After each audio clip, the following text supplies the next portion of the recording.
At National Grid, we're committed to reaching net zero greenhouse gas emissions by the year 2050.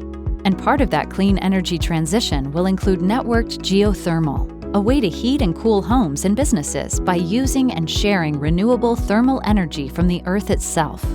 So, what does it look like when networked geothermal comes to your neighborhood? Well, it all starts with building a network of underground pipes. And that means construction similar to when a gas line is installed or replaced. These underground pipes circulate water along with an environmentally friendly ingredient to prevent freezing and connect with a series of geothermal boreholes that go deep into the earth, where the temperature remains constant year-round.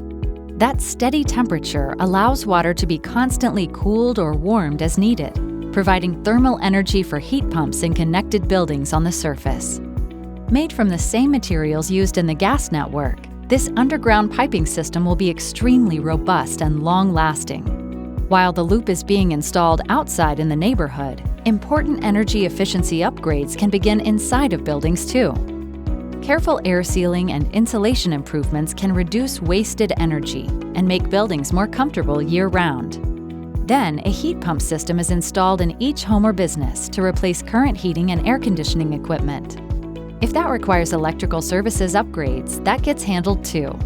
And since no two buildings are exactly the same, each installation is a bit different. Some might use existing ducts or install new ductwork, while others might replace hot water or steam heating systems with a ductless system. But whatever's needed, once building interiors are ready, the process ends with connecting every heat pump to the network. And there you have it. That's networked geothermal. Energy that's reliable, safe, renewable, and shared by a whole neighborhood. To learn more, visit ngrid.com/geothermal.